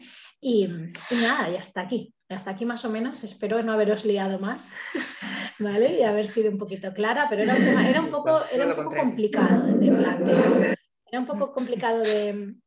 Espera, voy a dejar de compartir pantalla, casi os veo. Sí. era un poquito complicado de plantear porque son muchas diferencias muy sutiles y entonces era intentando explicar un poco dónde estaba cada cosa, ¿no? Pero espero que no haberos liado demasiado. Al contrario, No, porque, está todo muy claro, la verdad, lo has hecho muy bien. Bueno, me alegro, gracias. Me ha gustado, lo ha hecho muy sencillo, ¿verdad? Sí, sí, temas tan complejos, Tan ¿no? complejo. Y digamos, organizado de una manera, pero impecable, ¿no? Tus funciones ejecutivas, Cristina, maravillas, admirables. Me requieren tiempo, ¿eh? El otro día yo preparo, el contenido lo tengo, es decir, yo sé lo que quiero transmitir. Claro. Pero no sabéis el tiempo que invierto en darle forma, porque yo soy muy exigente, porque si yo no lo entiendo, si en mi cabeza no está claro, en la cabeza de los demás menos, ¿vale? Entonces es eso, le di muchas vueltas y ahora cambiaba esto, porque me parecía complicado, pero quería que os quedaseis un poquito con las ideas clave y que es lo más importante, ¿no? Porque hay más cosillas, pero esto más o menos es lo más importante. Estupendo, Cristina. Mil gracias. De nada, a vosotros. ¿Hay alguien que quisiera hacer alguna pregunta a Cristina? Dame un segundo, porfa. Sí. Yo tenía entendido, y también un poco porque yo creo que así lo vivo, de que los tics pueden ser también semi-involuntarios. ¿Es cierto eso o no? No es que sean totalmente involuntarios los tics. Conscientes, a lo mejor, más que... No se pueden encajar en semi-involuntarios los tics. Es decir, tú puedes controlarte un poco, pero a la vez... Puedes suprimirlos eventualmente. Sí. ¿No? A lo mejor por eso se habla de semi-voluntariedad, pero creo que Cristina se está haciendo hincapié en la irrupción, no en esta capacidad de supresión. Hay una parte que es el que te dé las ganas, especialmente esa parte de urgencia premonitoria del TIC, es totalmente involuntaria, ¿verdad, Cristina? Y eso sí, claro. Sí. Sí, pero tiene una pequeña capacidad de control también, ¿no? Con el TIC. Sí. En algunas ocasiones, no siempre, claro. Pero en algunas ocasiones. Es que el TIC, bueno, sobre todo tú adulto, que aquí sí que seguro que nos puedes definir súper bien el tema de la voluntariedad y el control, pero sí que es cierto, el TIC parece de manera involuntaria, pero sí que hay personas que lo pueden controlar, en algunos momentos, ¿vale? No siempre, claro. No siempre, eso es. Y hay veces que uno tampoco se da cuenta siempre de cuando hace tics. A veces sí, muchas veces, pero otras veces no se da cuenta. Sí, muchas veces son tan sutiles y estamos tan acostumbrados que no te das cuenta. Hay muchos papás que me vienen a consulta y vienen consultando por su hijo y pregunto, ¿es alguien en la familia con tics? Y me dicen, no, nadie. Y yo veo al papi o a la mami que están haciendo tics muy sutiles, pero esto es muy frecuente. Sí, es verdad, es verdad. En mi caso, hemos tardado en darnos cuenta que mi padre tenía tics, que es con la nariz y tal. Y siempre me dicen, no hay nadie que los tenga, pero claro que mi padre tiene luego tics con la nariz y incluso de escupir cuando salimos a la calle, no para. Sí. Pero no sé por qué tardamos tanto en verlos luego los propios afectados. Porque se camuflan. Lo normalizamos. Se normaliza. Se integran dentro de la personalidad y de las personas, ¿no? De su día a día. Y se crea un relato alrededor de esos tics, más en años en donde casi no se hablaba de Tourette, ¿no?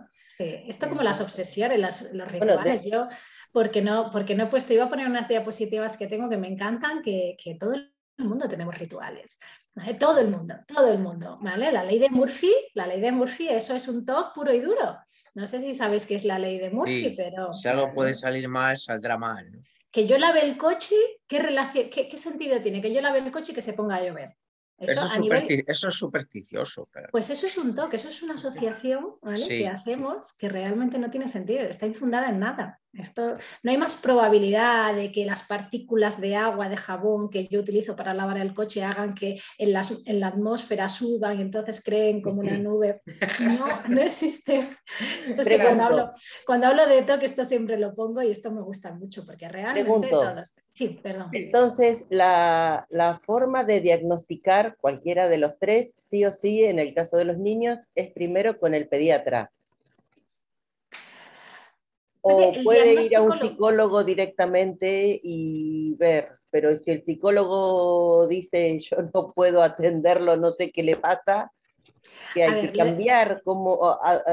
¿Qué se puede hacer? Mira, normalmente el diagnóstico, normalmente, y si no, Roxana, tú me corriges, el diagnóstico lo suele hacer un médico, sea un pediatra, sea un neuropediatra, un neurólogo o un psiquiatra, ¿vale? Porque normalmente cuando hay un problema del movimiento, cuando hay un trastorno del movimiento, los papás recurren directamente al neurólogo, recurren al médico, no recurren muchas veces al psicólogo, ¿vale? Entonces suele hacerlo el médico, del profesional bueno, de la parte, ¿no?, de la medicina. Los psicólogos en ese sentido, sí. A pesar que algunos seamos especialistas en el tema, sí, y demás, pero nos gusta siempre que sea refrendado por un médico, ¿no? Decimos, esto coincide con tal diagnóstico, ¿no? Remitimos a pediatría, remitimos a salud mental, ¿no? Claro, pero eso es, por ejemplo, si, bueno, en el caso del Tourette, bueno, que uno ve movimientos o ve tics o cosas así, le llaman la atención si no lo conoce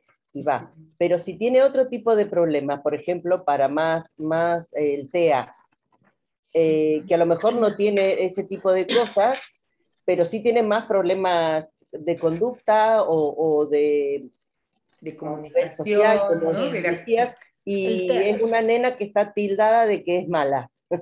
Vale, el TEA es un diagnóstico que suele hacerlo más el psicólogo. ¿Vale? El TEA, cuando es un TEA que ya no, digamos, a partir de los 4, 5, 6 añitos, ¿vale? Que ya los niños empiezan a ir a lo mejor más al psicólogo porque hay un problema derivado de lo que sea, suele ser el psicólogo el que suele hacer más ese diagnóstico, pero que siempre recomienda o debería recomendar ir al pediatra para a lo mejor confirmarlo. Hay algunas veces que es el pediatra el que hace el diagnóstico de TEA, porque son TEAs que debutan con una sintomatología muy evidente ya los primeros años de vida, ¿vale? Son niños pues que a lo mejor no responden al nombre, son niños que a lo mejor a nivel comunicativo les cuesta mucho iniciar el lenguaje, no utilizan comunicación no verbal, no se hacen entender por gestos, ¿vale? Aunque no tengan lenguaje, pero no se hacen entender, ¿vale? Entonces hay muchas veces que es el pediatra el que hace una primera orientación y luego deriva al psicólogo para terminar de pulir cuáles son esas dificultades, ¿vale? Quizás sí que es un diagnóstico que se hace de manera compartida. Yo te diría que todos, lo ideal sería que fuera un diagnóstico que se hace de manera compartida entre profesional, médico y psicólogo. Nos complementamos, complementamos. Exacto. Y una pregunta, ¿el Asperger ya no existe como tal, sino que se ha integrado todo en el TEA? Sí, oficialmente en el 2013 cambió la clasificación y entonces está integrado dentro del TEA, el trastorno del espectro del autismo. ¿Qué pasa? Que el trastorno de Asperger tiene unos criterios y unas definiciones y unas características que nos va muy bien. Nos va muy bien utilizarlas a nivel informal, ¿no? Porque son niños con TEA que tienen unas características... Claro, pero oficialmente, si somos muy puristas y muy legales, no tendríamos que utilizarlo porque no está ya en la clasificación. Ya el término es TEA. Vale. Luego hay síndromes muy curiosos, muy raros, como el savantismo, el síndrome del sabio, que creo que también tiene un poco de relación con el TEA. Del TEA. Claro, eso está dentro del TEA también, ¿verdad? Claro. Vale.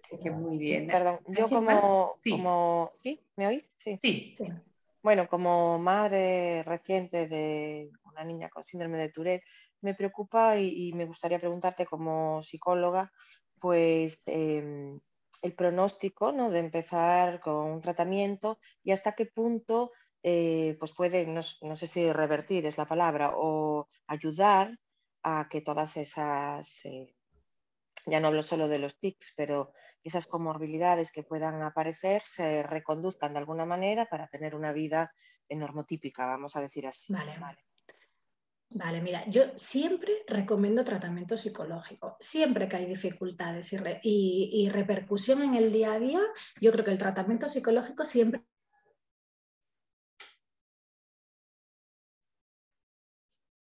profesional de la psicología que os lleve el que tiene que valorar y decidir cuándo es adecuado, con qué frecuencia, ¿vale? Qué es lo que hay que trabajar, tiene que estar alerta de cuando aparezca sintomatología asociada, si de algún trastorno comórbido, pero yo creo que el tratamiento psicológico siempre hay que ofrecer, nunca haciendo más tratamiento del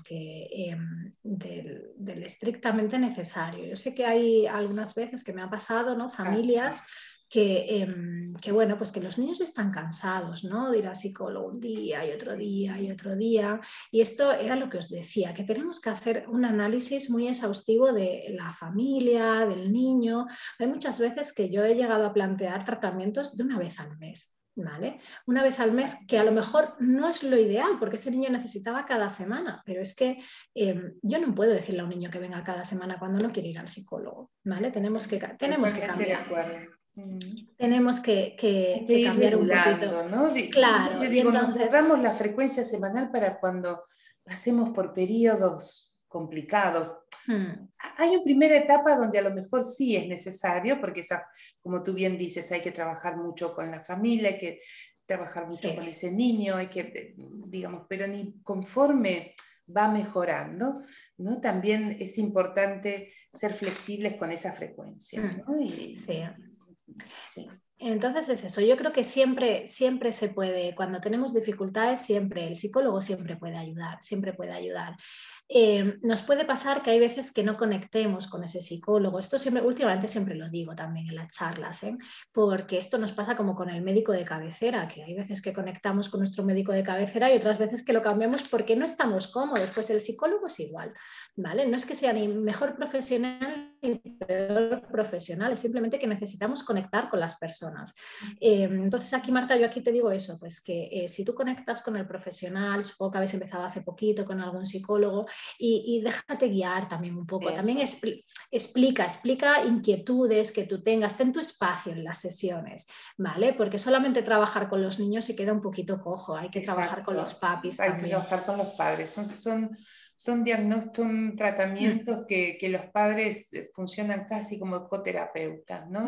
Sí. Sobre todo en el toque, en todo, ¿no? Porque es como que tienen que ir haciendo muchas veces determinadas cosas, ¿no? Para colaborar. Sí, sí. Es como si fuera el espectro es tan amplio, Marta, que digamos, no, siempre mejoran, como dice Cristina, ¿no? No significa que todos van a revertir todos los síntomas, ¿no? Es como esto como si fuera un espectro, ¿no?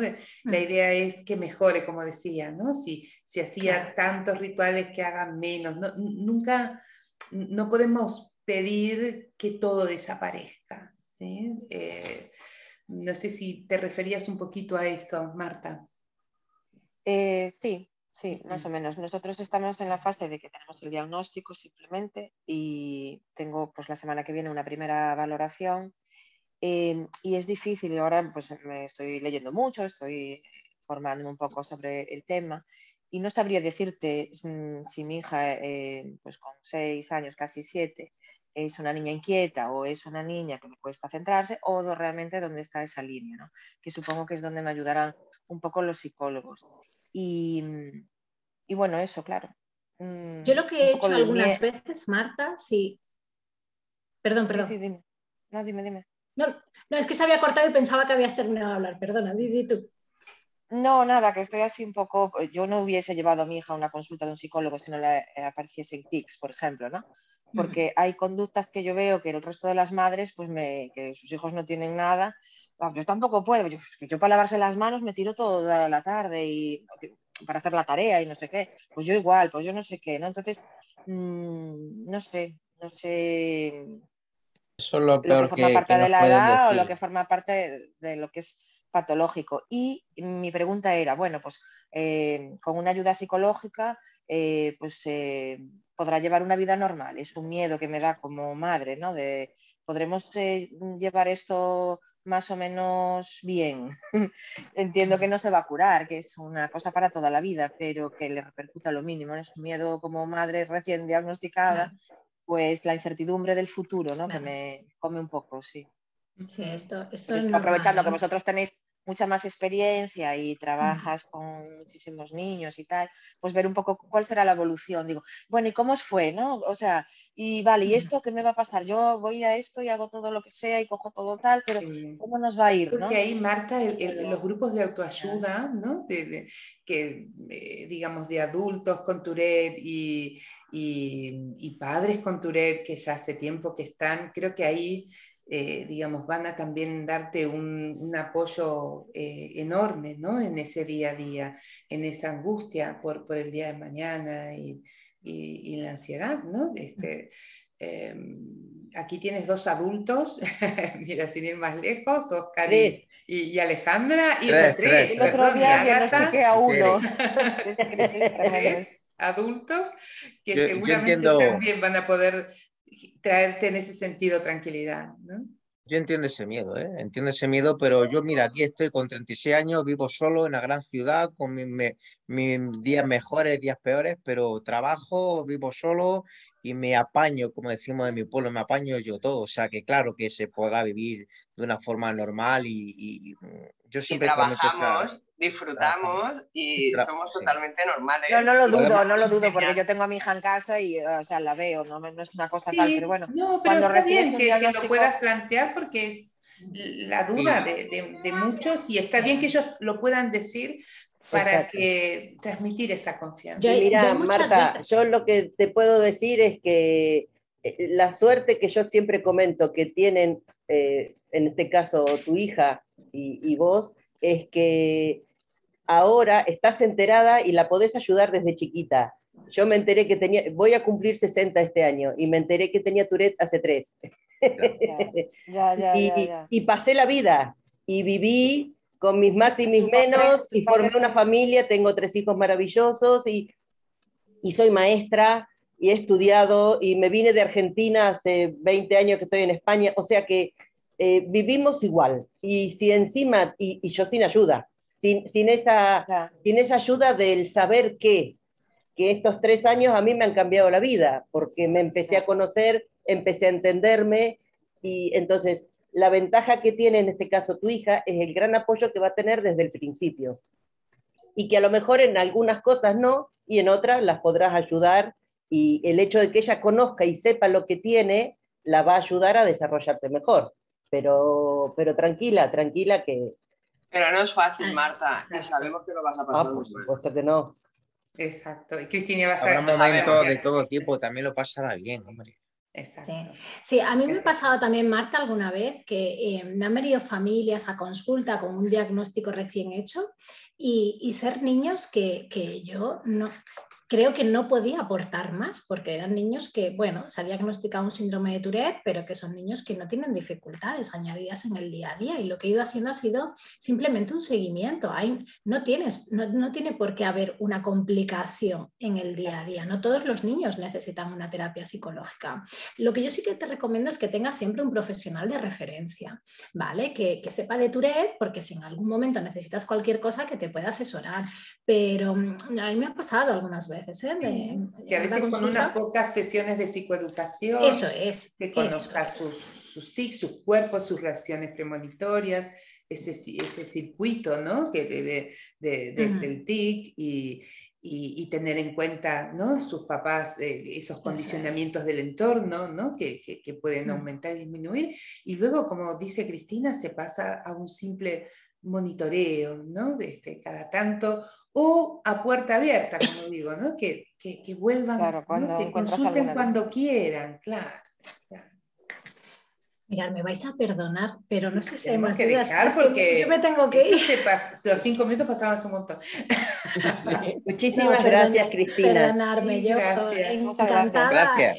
A vosotras. Espero que Muchísimas os haya, bueno, por lo menos abierto un poquito la mente en tema más de que hay más cosas aparte de tics, de diferenciar un poquito, ¿vale? Exacto. Y nada, si queda alguna duda, se la comentáis, perdonadme, es que tengo a mis hijas de cumpleaños y es que llego ya 1 hora tarde. No, eso no se puede. Entonces, que te vas a quedar sin tarta. Yo me voy a quedar sin tarta, sí, yo lo que la quiero ver es saltando en los toboganes, no tanto la tarta. Muy bien. Vale, que me ha todos. encantado. Gracias, que Cristina. otro día Muchas que gracias. necesitáis, yo encantada de hacer otra charla, ¿vale? Genial. Muchísimas gracias. Mil Adiós. gracias a todos. Hasta luego. Adiós. Adiós. Gracias. Gracias. Adiós.